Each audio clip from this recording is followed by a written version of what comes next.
je regarde ici. By Halloween approche à grands pas. Pour les friands de films d'horreur, Netflix propose un large choix terrifiant. Si les longs métrages de l'univers Conjuring, Annabelle ou encore ça ne vous donnent pas la chair de poule, vous pouvez toujours opter pour un grand classique comme American Psycho. Déjà vu? Pas de panique, la plateforme de streaming a plus d'un tour dans son sac avec des films effrayants dont vous n'avez peut-être pas encore entendu parler. D'ailleurs, 2 d'entre eux vont disparaître dans 5 jours. À commencer par Invisible Man. Sorti en février 2020 et réalisé par Leigh Whannell.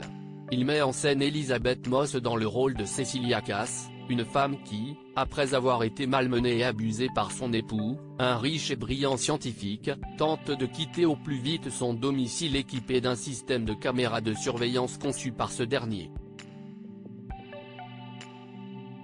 Après avoir réussi à s'échapper, tout comme Jasmine dans Chère Petite, la jeune femme apprend que son mari s'est donné la mort après son départ. Mais Cecilia commence à avoir de sérieux doutes sur le décès de son époux et certains signes étranges commencent à se manifester autour d'elle et de ce qu'elle aime. Le frisson garanti. Un second film ne sera plus disponible sur Netflix le mercredi 18 octobre. Il s'agit de 30 jours de nuit, qui voyait le jour pour la première fois en 2007. Le long métrage, réalisé par David Slade, se déroule dans une petite ville en Alaska nommée Barrow qui, chaque année, connaît un mois sans soleil en hiver. La majorité des habitants s'apprêtent donc à quitter les lieux puisque les 30 prochains jours ne seront faits que d'obscurité. Mais tout ne se passe pas comme prévu lorsque le shérif Eben Olson, Joe Chartnett, et son ex-femme Stella, Melissa George, enquêtent sur des faits étranges et des actes criminels.